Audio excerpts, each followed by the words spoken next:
Why did she stop talking about it? Why don't we talk about it anymore? Why haven't we talked about the fact that she said she wanted to unalive herself? Why hasn't she become a champion for, I don't know, women who are pregnant and depressed? That would have been a perfect charity cause, what have you, for her to segue in. She apparently, according to her own narrative, her own story, her own interview, her own words, she apparently was so trapped in that evil, horrible, racist institution that she wanted to unalive herself while pregnant. Do you know what that means? That means that 2 people would have lost their lives had she supposedly moved forward with her dark plan. So why aren't we talking about that, Meghan? No. She's gonna serve it up hot and fresh, you guys, and she's gonna talk about pantyhose and why pantyhose are oppressive to her. You cannot make this crap up. Well, hello everyone. Welcome back to the channel. My name is Jennifer. I am so happy to have you here.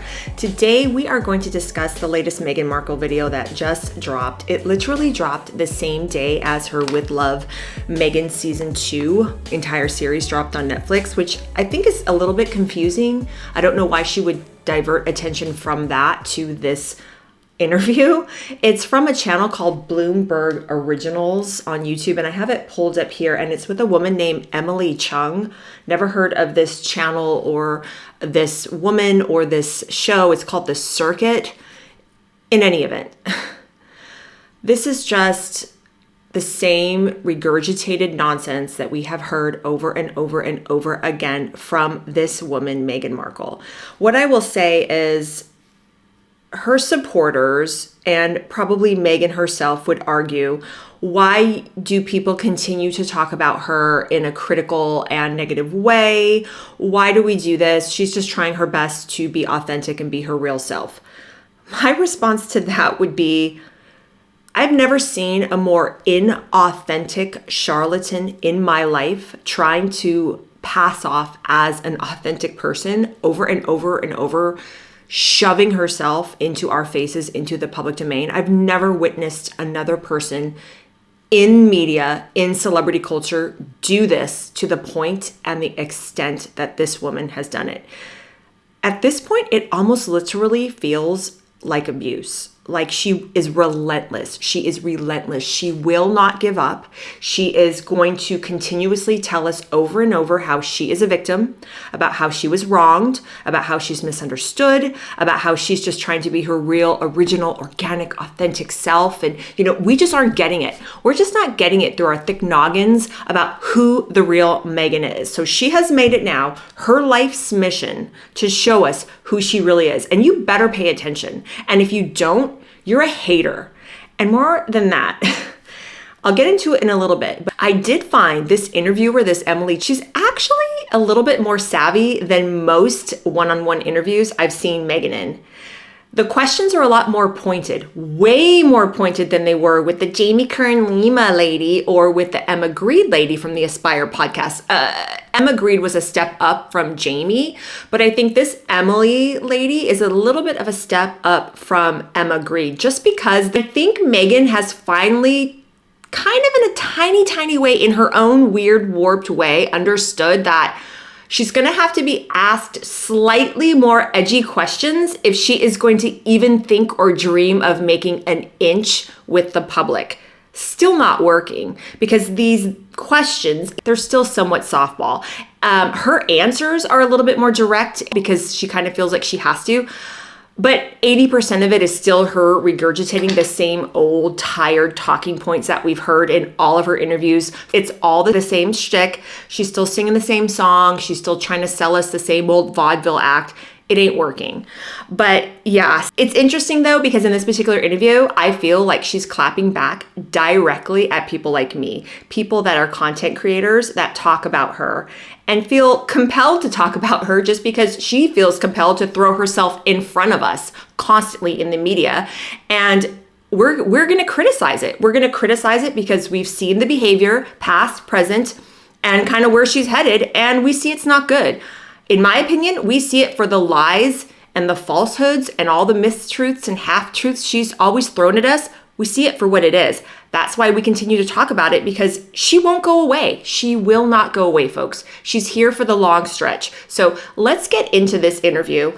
I have some notes in front of me. I've highlighted the parts that I just find so stinking comical that I want to talk to you about. I'm going to do my best in just giving you, just like I said, I'm just a mom with a camera, y'all, okay? I'm going to give you my most common sense analysis of this deranged woman and the talking points that she continues to vomit all over us. You tell me what you think. But yeah, this is just, it's just crazy. So I'm going to make this a part 1, and I will get into part 2 in another video. But for now, let's get into it. This Emily Chang lady, I said Chung before, sorry, it's Chang. So the interviewer for this, I don't know if it's a podcast or what, called The Circuit. I have my notes here. She goes on to begin saying that, she's one of the most, Meghan, one of the most talked about people in the world. And you may know or think you know about Meghan the Royal, or what the media has said. A quote that she says from this video, this interview, is what the media has told you about Meghan the Divider. That's as if to say that it's just tabloid fodder. It's just media making up story. It's not certifiable, credible journalists like Valentine Lowe, like Tom Bauer, like all the people who have written books and done extensive research on this woman, right? It's just this false, creepy narrative that, the evil media is making up about this woman. But that's the tone that they're setting. And they're saying that, she was the person who left the monarchy for the comfy coast of California, neglecting to mention that she caused all types of chaos and havoc in the royal family and then left for California. But anyway, I digress. And it's talking about how, all the things that she's trying or attempting to try, but will a highly skeptical public allow her to do this, allow her to succeed. So already you see what they're doing here. They're setting it up as if we're all bad, we're all awful, horrible, rotten people that just gossip and make up lies and falsehoods of our own about her because we don't like her, and her, the perpetual victim who is misunderstood, and this is just all lies that we're believing about this wonderful person. So you can kind of already snuff this interview out and see where they're going with it. And it starts out where she's sitting at some hamburger place. They say they're eating smash burgers together, and they're eating. And Meghan, I don't know why in the Netflix show, I guess I know why, because there's food involved, but she's very fond of showing us how she takes ginormous bites of things, like all the time, like we care about that kind of stuff. But I guess she figures that it's making her more relatable if it shows her stuffing her face. Personally, I think it's a little bit of a clapback, because I know people do comment on her weight and how drastically skinny she's gotten in the last couple of years. So maybe that's her way of trying to silently tell us without telling us that she really does eat. Look, she not only has joy and an appetite for life, she also has an appetite for a huge hamburger, and she's gonna in your face show us about it. But whatever. Like, I don't need to see that. And then the host is like, well, tell us what makes this meal so special, because in line of like your show, like with love, what would the with love Meghan say about why this meal is so special? They're eating hamburgers and they're drinking beer, y'all, okay? But Meghan's gonna tell us, oh, it's the wonderful airy texture, or whatever the hell she talks about, of the bun, and it's the crispiness of the onions, and it's the texture of the meat and all this. It's a freaking hamburger, okay? But whatever. She always takes the most ordinary things, and we all know what she's trying to do. She's trying to elevate the ordinary, right? Because she doesn't have authentic recipes and ideas of her own, in my opinion. She can talk a good game about crap that we already know and love, stuff like hamburgers and beer, but she's trying to talk it up. So whatever, that's just really stupid and infuriating. And then it shows her going to this bookstore called Godmother's, which is owned by, I guess, some of her super wealthy, uber wealthy Montecito pals. One is a literary agent named Jennifer Walsh. I like her name though. And the other one is the cosmetics mogul Victoria Jackson. So they own this place called Godmother's. And we saw her in a news story sometime last year where she was there when this place was opening. And in attendance was Oprah Winfrey and all these like woke feminist types. You know, those are the type that Meghan chooses to associate with and live her life fine, like whatever. Like, not that they're not people, but I just don't ascribe to their views about men, women, and relationships, but that's another video. But yeah, so of course she's not in her own house. She's trying to speak to these friends of hers that are rich, uber rich, own these places, and she's probably trying to get them to allow her to film this interview there because of course she can't take us into her own home. And under any other circumstances, I probably wouldn't give her crap about it, nor would anybody else if she wasn't so big on always talking up family and always talking about how nothing gives her more joy in her life than just the simple things of home and family. And she has a lifestyle show, but yet she never has shown us her real family, her real home, none of it. Just again, constant inconsistencies and hypocrisy where this woman is concerned, constantly trying to champion authenticity, but yet she's the most inauthentic person you ever want to meet. She'll only film in other people's homes or in super rich friends' bookstores.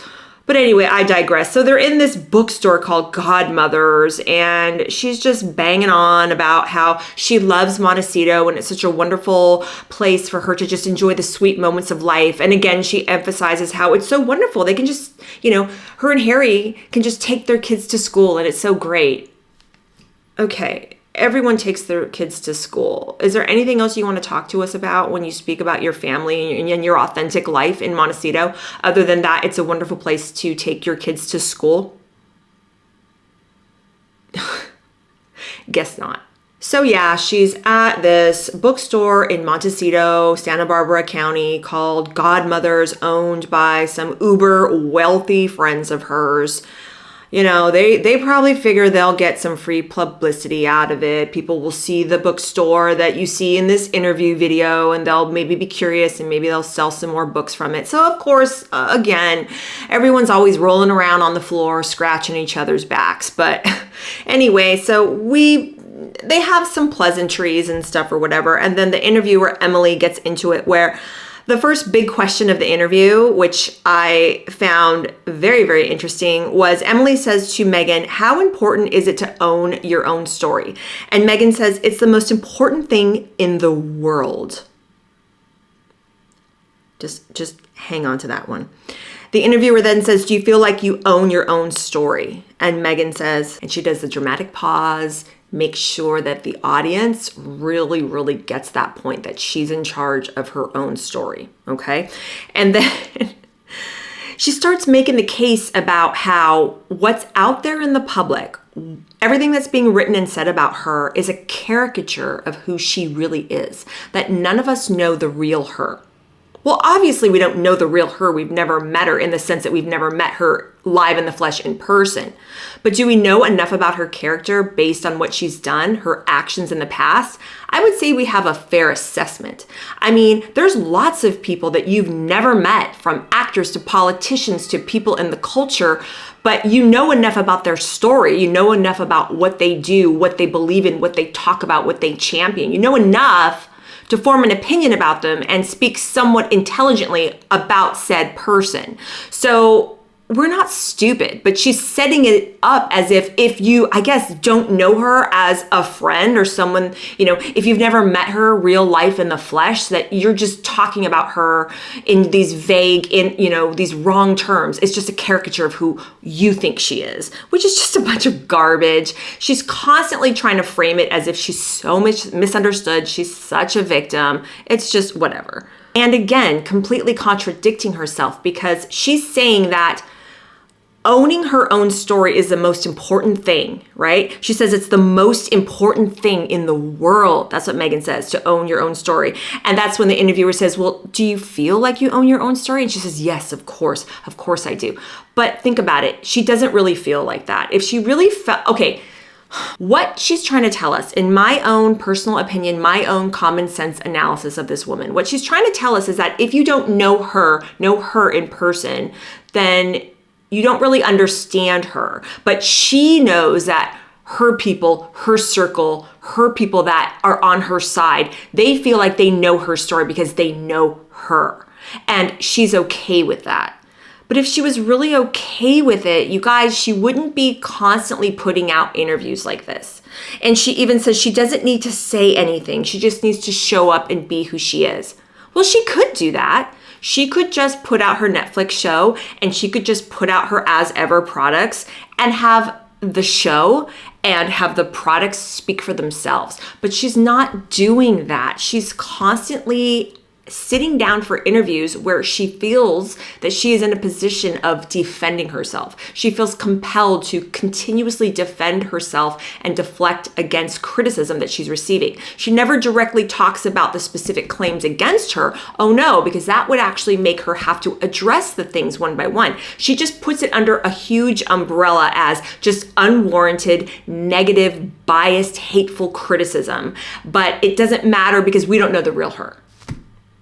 Now, if that isn't a cop-out, a complete and total cop-out for your actions and what you have said and done, I don't know what is. And that is what is super frightening about this woman, is that it's continuing, it's ongoing, it's never going to stop. It's never going to stop. This constant barrage, it's almost like she's taking a paint gun and just spraying us all with this venom. She's trying to tell us that we aren't good people because we're just not listening to her. We're not accepting her for a real authentic self, for her own authentic self. We're not giving her a chance. Are you getting tired of being gaslit by her? Being made to feel like you're a rotten, horrible person because you can do your own research about her and come to your own conclusion and not like what you're finding out? I know I am. So then it gets even worse because then the interviewer wants Meghan to tell us her true story. And the way she's going to do this is by bringing up to Meghan the story about when she was 11 years old with the dishwashing soap, you guys. You guys, how many times have we heard this story? Who thinks that she tipped Emily off saying, you have to talk about this? Me. Yeah. So she goes on about talking about the dishwashing story again. And she even says she has a good childhood, but again, doesn't bring up her father at all. No mention of her father. This probably would have been a perfect time, if she is really trying to rehabilitate her image, to speak of him, at least in 1 or 2 sentences, and do it in a positive light.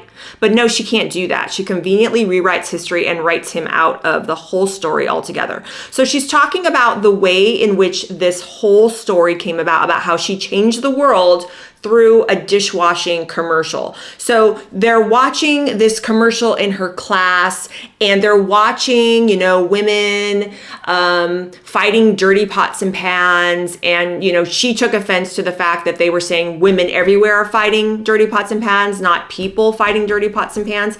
And she's saying that they were watching this commercial, and it was during the LA riots. And she distinctly remembers it being during the riots, and it was a really weird time. And then she remembers getting so agitated because the boys in her class were saying stuff like, oh yeah, women, they belong in the kitchen. And I've got my theories about that. I don't think that any 11-year-old boy really gives 2 craps about whether or not who's in the kitchen. I think that she makes that up as a way to show that that's what fueled her anger, was hateful, little, tiny, misogynistic 11-year-old boys telling her that women belong in the kitchen. It's a bunch of nonsense. It's a bunch of garbage. I'm a good 7 years older than this woman. I'm a Gen Xer. I never heard boys at 11 or any time I was going to school, from elementary, middle, all the way up to high school. I didn't hear boys or guys I knew and was friends with talk like that. Nobody talks like that. That's a made up invention, okay? In my humble opinion, she made that entire story up. And then she talks about, she wrote all these letters. She neglects to mention that in the California school system during that time, a little bit before my time, because I'm a product of California schools. I went to Christian schools in my primary and middle school years, but I went to a public high school, okay? So I can speak somewhat intelligently about the public school system in California. And there's so many people that have said in the media that that was part of the social studies curriculum, was to watch advertisements that you liked or maybe didn't like, and for whatever reason, write the companies and tell them about what you would like to see changed in media, in their advertising, blah, blah, blah. So that was a school project that she was participating in. It wasn't Meghan saving the world through a couple of letters. And she says that she wrote to Hillary Clinton and she wrote to a couple different people. There's never been anything that surfaced anywhere that Hillary Clinton answered at all. But what she's neglecting to mention is that I guess she didn't get any responses from her letters, and Meghan, being who Meghan is, she probably threw a little hissy. Then her dad, using his Hollywood connections, got in touch with Nickelodeon and Linda Ellerbee, and that's how she was featured in that little featurette on Nickelodeon, talking about how she felt that like her letter writing campaign saved the world. So again, leaving out key aspects of the story. Infuriating. Okay, so moving on in the interview. So she talks about how, right after she talks about the dishwashing story, again, she talks about, for like the 115th time, she talks about how she feels like the core of who we are, our character at our inner being, our core, never really changes. And that only as you kind of transition through life, your different behaviors, your different habits, the different roles that you play. She says that these roles that we play either bring out the best or the worst in us. And I found her use of the word role very, very telling, because she's an actress, you guys. She looks at everything as a role that she's auditioning for. She's not getting the roles. The auditions aren't working. But she keeps auditioning. But do you see what I mean? Everything is an act with this woman. She is showing us a persona. She started when she first married into that family, trying to show us this selfless humanitarian persona, and it didn't work. And now we're trickling all the way down to now she's just a Santa Barbara housewife who finds joy in making freaking flour sprinkle cookies. That's not working either. All these personas, these roles, they don't work. It's not like she said, you know, in the different stages of my life, this is what I've learned. She doesn't talk like that. It's the roles that we play. So I found that very, very telling. And then also the interviewer asks her, you know, do you find tension between trying to be relatable and being a duchess? And again, very telling. She's like, no, not at all. Because see, to her, it's just one big authentic package that she's trying to show us. And she says that, you know, she found it harder when she was a royal. And then she, you know, goes on about how, you know, because she didn't have as much of a voice. And she even starts complaining about when she had to wear pantyhose. So she didn't have a voice in the royal family and she had to wear pantyhose. I can't even say it. Pantyhose, y'all. The state of the world, everything that's going on in the world right now. And this woman, this 44-year-old middle-aged woman, mind you, is banging on about how she was oppressed because she wore pantyhose in her 18 months in the British royal family. Okay, this is what we're talking about here. So it was harder for her then to reconcile her authenticity then because she was muzzled and because she was forced to wear pantyhose, guys. And why is that? Why did she find it difficult then but not difficult now? I still think she finds it difficult all the time because she knows that all these narratives she's feeding to people aren't working. And she's trying to just tap dance and show us how great she is, and we ain't buying it. So that is why it's still difficult. And it's still a huge source of contention for Meghan in her life. Of course she finds this difficult because we're not buying what she's selling. And for her to try to phrase it that she doesn't care, that she just, you know, is immune to this criticism that we're giving her, it's a big fat lie, okay? And it's a big fat lie because during her time in that family, she had a very loud voice. She always had a mic in her hand. She was always pushing her husband out of the way. She was championing a whole bunch of different causes, and she would often, at speaking engagements, whether she was at a podium or whether she was unveiling a plaque or whatever she was doing, she always spoke first, if you'll notice. Just go back and watch the footage in her time in that family from mid 2018 to when they left the family in January 2020. For that period of time, her big mug was in everyone's face. And she often had a microphone. So for her to say that she didn't have a voice is comical. It's comical. She needs to stop saying that. There's so much footage out there of Meghan having a really loud, obnoxious, annoying voice.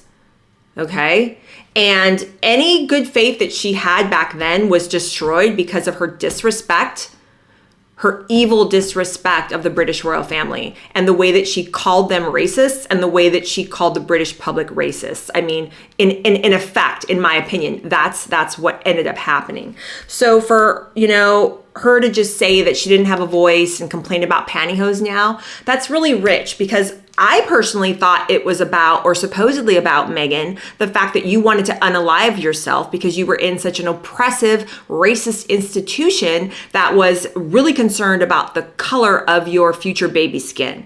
I thought that was the real source of contention, and that was her struggle, her narrative. Then her husband backtracks it in an interview 2 years later with Tom Bradby, and you gotta ask yourself, if it really happened the way that Harry and Meghan said that it did, why aren't you still talking about it? Because that is a real problem. Why did she stop talking about it? Why don't we talk about it anymore? Why haven't we talked about the fact that she said she wanted to unalive herself? Why hasn't she become a champion for, women who are pregnant and depressed? That would have been a perfect charity cause, what have you, for her to segue in. She apparently, according to her own narrative, her own story, her own interview, her own words, she apparently was so trapped in that evil, horrible, racist institution that she wanted to unalive herself while pregnant.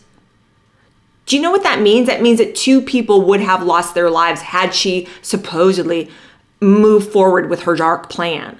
So why aren't we talking about that, Meghan? No. She's going to serve it up hot and fresh, you guys, and she's going to talk about pantyhose and why pantyhose are oppressive to her. You cannot make this crap up. And I am so sorry, you guys. I know I'm getting fired up. I just really need to calm the heck down, but I gotta tell you, this particular interview has really got me fired up. I feel like I'm sitting on a pincushion right now. I'm so feisty. And it's funny because I had spent most of the afternoon yesterday, watching the first 2 episodes of With Love, Meghan, taking all my notes, and that is what I was gonna film today. But then this interview came up, and the more I watched, the more infuriated I got. I was like, I have to make a video about this. I have to. So then the interviewer segues and they start talking about her Netflix show, and she yet again reminds us that 80 people worked on this production. Well, considering that it is probably one of the most boring, grating television shows I've ever watched, 80 people it took to put this together, I wouldn't advertise that fact, Meghan. In fact, I would probably stop talking about that. But I digress. So the interviewer talks about, it's had mixed reviews. What do you have to say about this? And of course, she's going to deflect and she's going to not accept reality. She's not going to actually read the comments, come on, we all know she reads them. Let's just say she won't address the real grievances that people have with the show. And not even talking about her character, just say grievances they have with how boring the show is and how they don't feel like they're learning anything. And we'll get into that when I review that dumpster fire. But it's all deflection, right? It's all deflection. And so she's not accepting reality yet again. And she goes into how, she made the show for her people. And she hit all the right notes with the right demographic. And that's why she deems it a success. The show ranked, when all was said and done, 383 on the list of Netflix shows. She's still championing this as a huge hit. And she's just like, she's trying to say that her people loved it and her partners, meaning Netflix, loved it. And, that's all that matters. And, obviously it's a success in all their eyes and her eyes. And hence, that's why she got a season 2. We all know why she got a season 2. It's not season 2, that's why. It was all filmed at the same time. Season 1 and 2, again, for those in the back with the cheap seats, Meghan, we all know that it was all filmed at the same time, okay? It was filmed at the same damn time. Okay, Meghan. Now we're gonna get into the part that made me want to turn this camera on today and talk about this interview in particular, because this is the part where Meghan's getting a little where she's trying to literally go after moms with cameras like me, content creators, people here on YouTube, and she's going after us, guys. And the interviewer is like, like, how do you deal with all these negatives? We've talked about that. And Meghan, in her just completely arrogant, delusional way, frames it like this. She says, all the negative noise out there, and it's noise that she doesn't live with, do all the negative Nancys like myself, do we criticize her, but yet maybe go off and try one of her recipes? Like, do we try her one pot spaghetti recipe? Maybe, like that's supposed to be funny. And then she talks about, well, I get it. They're just making these videos because they have to pay their bills. They have to make a video that is clickbaity and can get people to watch and to get people to watch these narratives. And, if they're comfortable doing that to someone else's detriment, she says, well, that's on them. And I'm thinking to myself, are you comfortable doing the things that you've done in your life and not actually ever addressing any of those important things that people want to talk about? Are you comfortable just completely disowning that part of what happened and distancing yourself from it and gaslighting people? Are you comfortable doing that?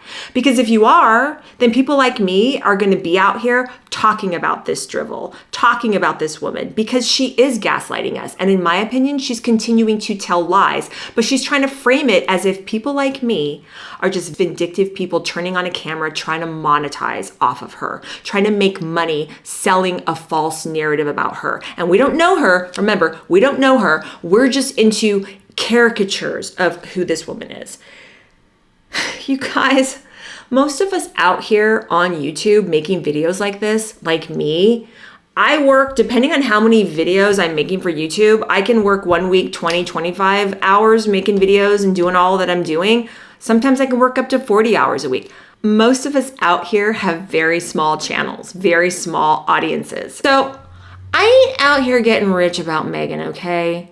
All this work that I do, putting in videos, and I'm not complaining. I'm having a ball with you guys. Thank you so much for watching and supporting me. But it's not like I'm making money hand over fist, guys.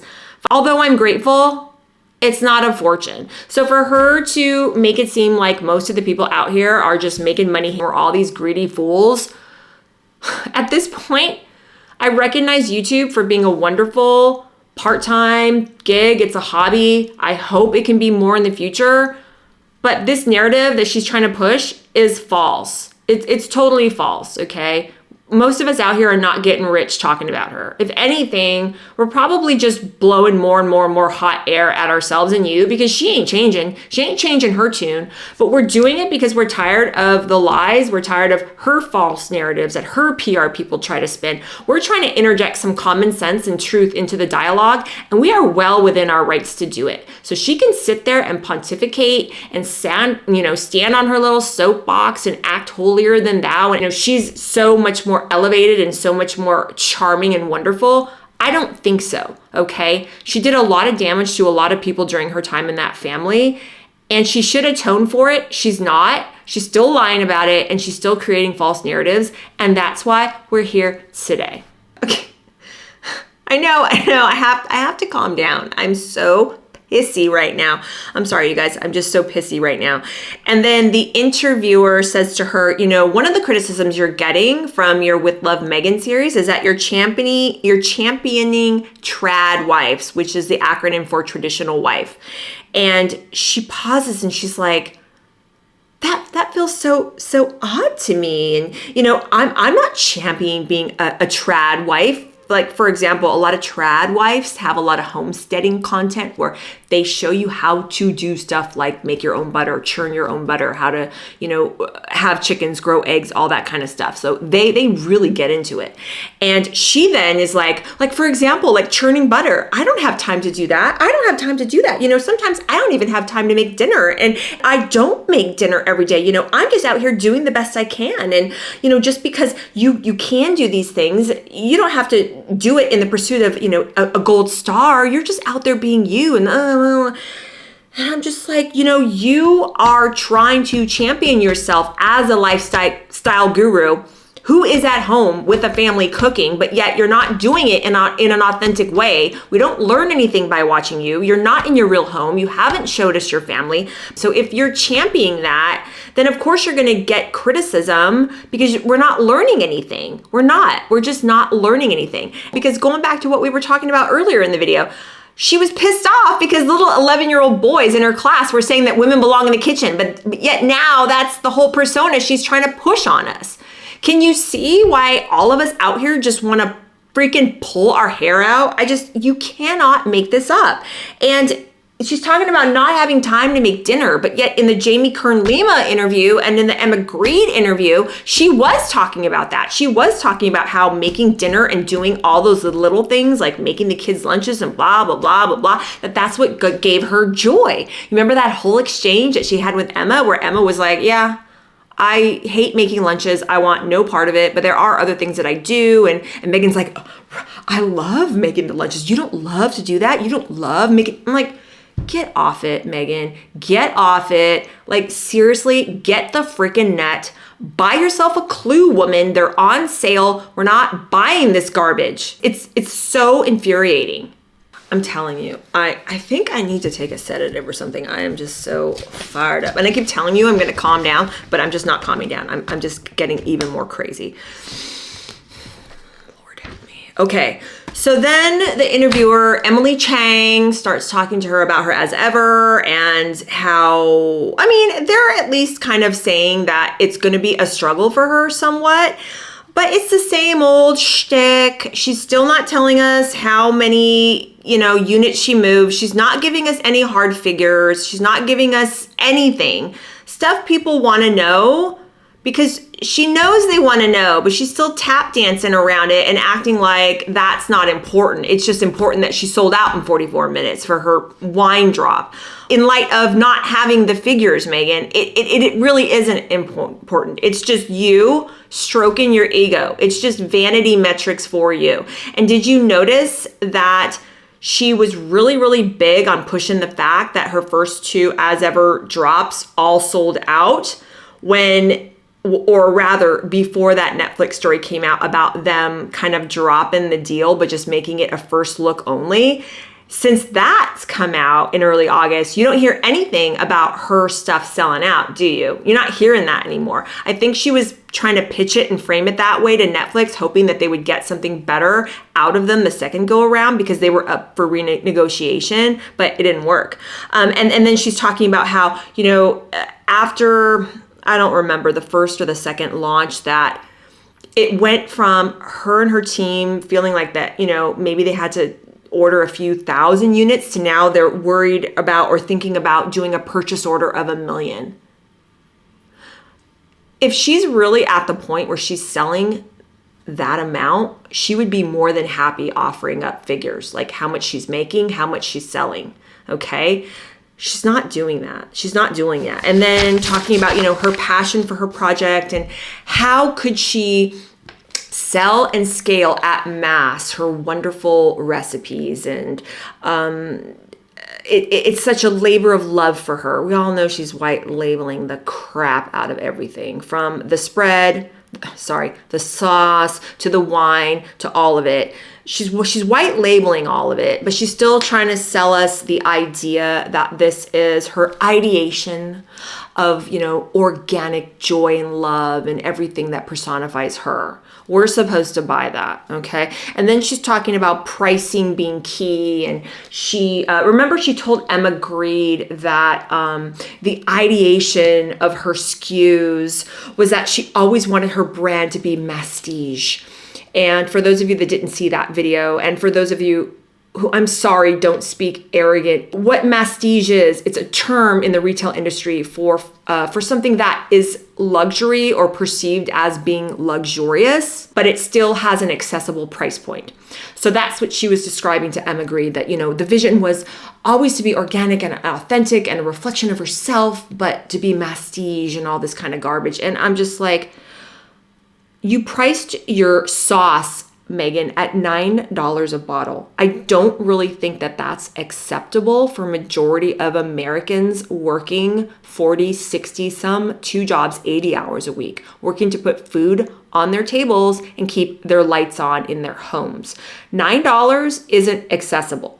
Not when I can go to my local grocery store, my local Walmart, my local Kroger, my Vons, whatever, and buy a store brand of jam for $2 or $3. You can probably get up to 3 jars, depending on what brand you're buying.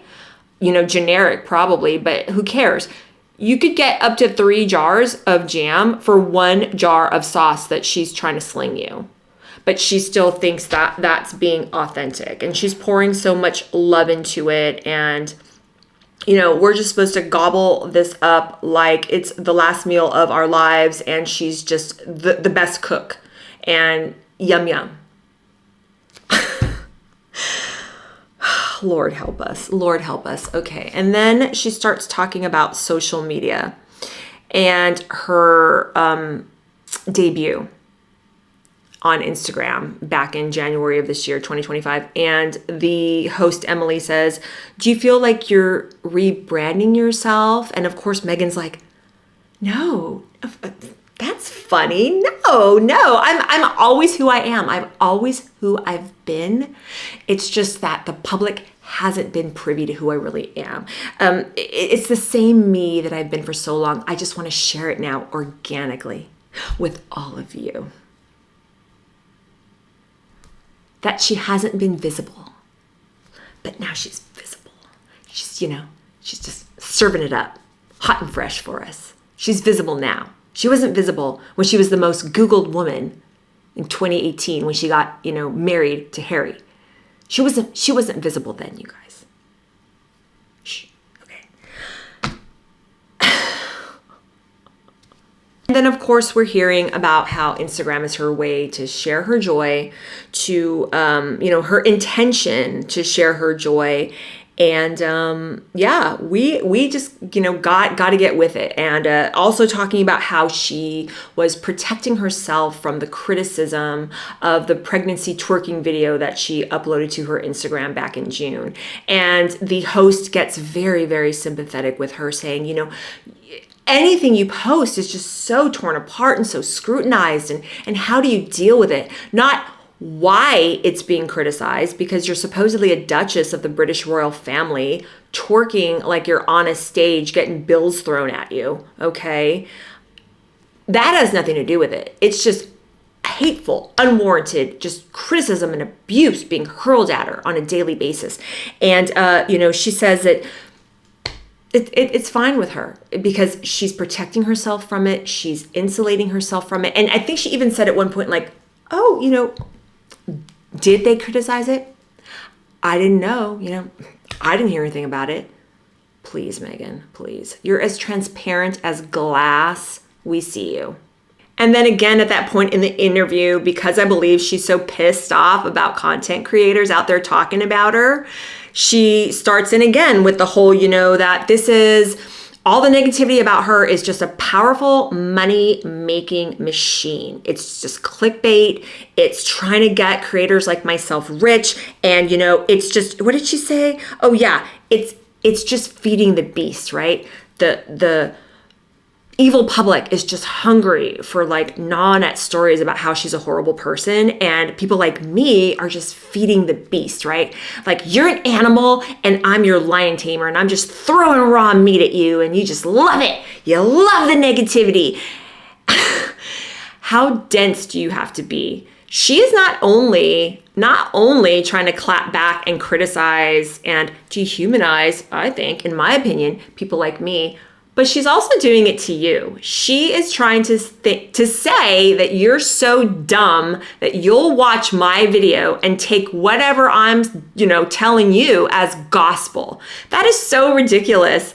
I've read so many comments from people that watch my videos and other comments that people have made on other videos criticizing Meghan, and they are all very thoughtful, reasoned, sometimes angry and justifiably angry criticism. People are not out there talking about things that Meghan can't control, like her skin color, okay? They're not talking about that kind of stuff. They're talking about her behavior. So for her to frame it as if I'm this beast who's just trying to feed you, the animal who believes anything I tell you, raw meat, because we're feeding this beast, that's an insult not only to me, but it's an insult to you. She's taking for granted that people have brains and eyes and voices of our own and hearts and souls that can look and see and watch what has been going on with this woman for almost 10 years now, you guys. And that we can't come to our own reasoned opinions about her. It's just completely disgusting. So for her to sit here and talk about how she's so in her organic, authentic self and doesn't care and insulates herself from all this, then stop making interviews like this, Meghan. Stop it. Just stop it right now. Just go get a hobby. You know, you're showing us how you do this water marbling thing with scarves and stuff in your first episode of your show, and I'm going to talk about that. What a freaking, just watching that was getting me just like, I digress. Why don't you go take up another hobby, okay? Go do something. Stop giving interviews where you're trying to portray yourself as a misunderstood victim over and over and over and over. Because the more you do, the more we're gonna call you out. Whoop-de-doo. I ain't getting rich over here, okay? God knows what he has in store for me with the future of this channel. Maybe I'll make more money in the future. Maybe I won't. Maybe I'll grow an audience, and maybe I won't. But I enjoy talking to you guys, and I enjoy sharing with you what I feel to be my own common sense, reasoned criticism of this woman who has disrespected and tried to take down the British royal family and the monarchy itself. And I'm not even British, okay? I'm an American citizen, but I watch and I see what's going on over there. She's destroying the institution, and she's almost destroyed a family. And that to me is diabolical behavior. Diabolical. Because it's not like she's not out there trying to shill her wares to us. She's trying to sell herself to us through this Netflix show so that she can make money. She's trying to set up Shopify pages and shill, her Instagram posts. Although she deleted everything. I should make a video about that. She deleted her Shopify stuff. All the stuff that she had linked, it's gone now as of today when I'm filming this. But she's trying to sell us, merch from her Instagram posts. She's trying to sell us shortbread and wine and sauce. She's been trying to sell stuff. She has ads on her podcast, on her latest podcast, Confessions of a Female Founder. She had somebody reading ads. And it sounds like Meghan in the first person, but Meghan won't even read her own ads, but she has someone reading her ads. She's shilling ads through her podcast. She's out here trying to correct what she feels, this false narrative that is going around in the media and on social media. She's trying to correct it and at the same time trying to make money off of it. But she's going to vilify us by turning on a camera and sharing our own heartfelt thoughts and opinions and criticisms. So she can do it all she wants, but everyone else has to be silenced, It's like when she told Oprah that I was silenced. What is she trying to do to people that have an opinion about her? She's trying to silence us. And you know what? We're over it. People are over it. They've seen the real her, okay?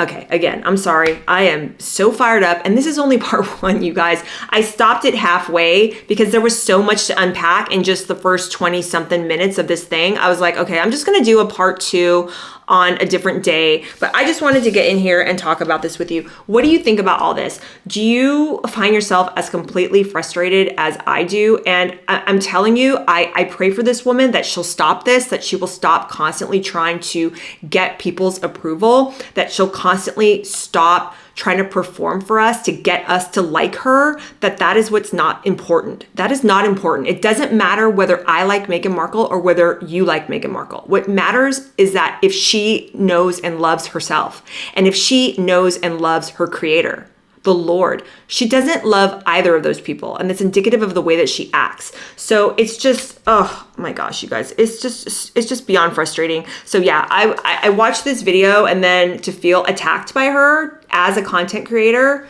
it's just above and beyond. So yeah, I will try to get part two out to you as soon as I can.